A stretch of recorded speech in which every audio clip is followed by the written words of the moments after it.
instrument? What determines amplitude? What determines frequency? What determines acceleration?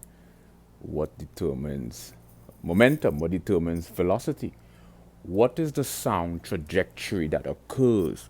So we take in a physics analysis of sound. We're not looking at sound from a music perspective, from a music theory perspective. Because if you look at sound from a musical perspective, you have to get into the chromatic scales, the diatonic scales.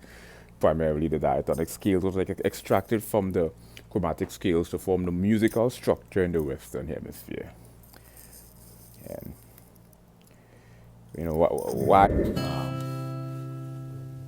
how music works, musicology, or from a musical perspective. I also study the physics of sound. You know why sound is a collision of air molecules. You know, sound. We're looking at sound from a physics perspective. You're dealing with the collision of air molecules. It felt like to truly encapsulate a phenomenon as a whole, you have to embrace every facet of its enigma.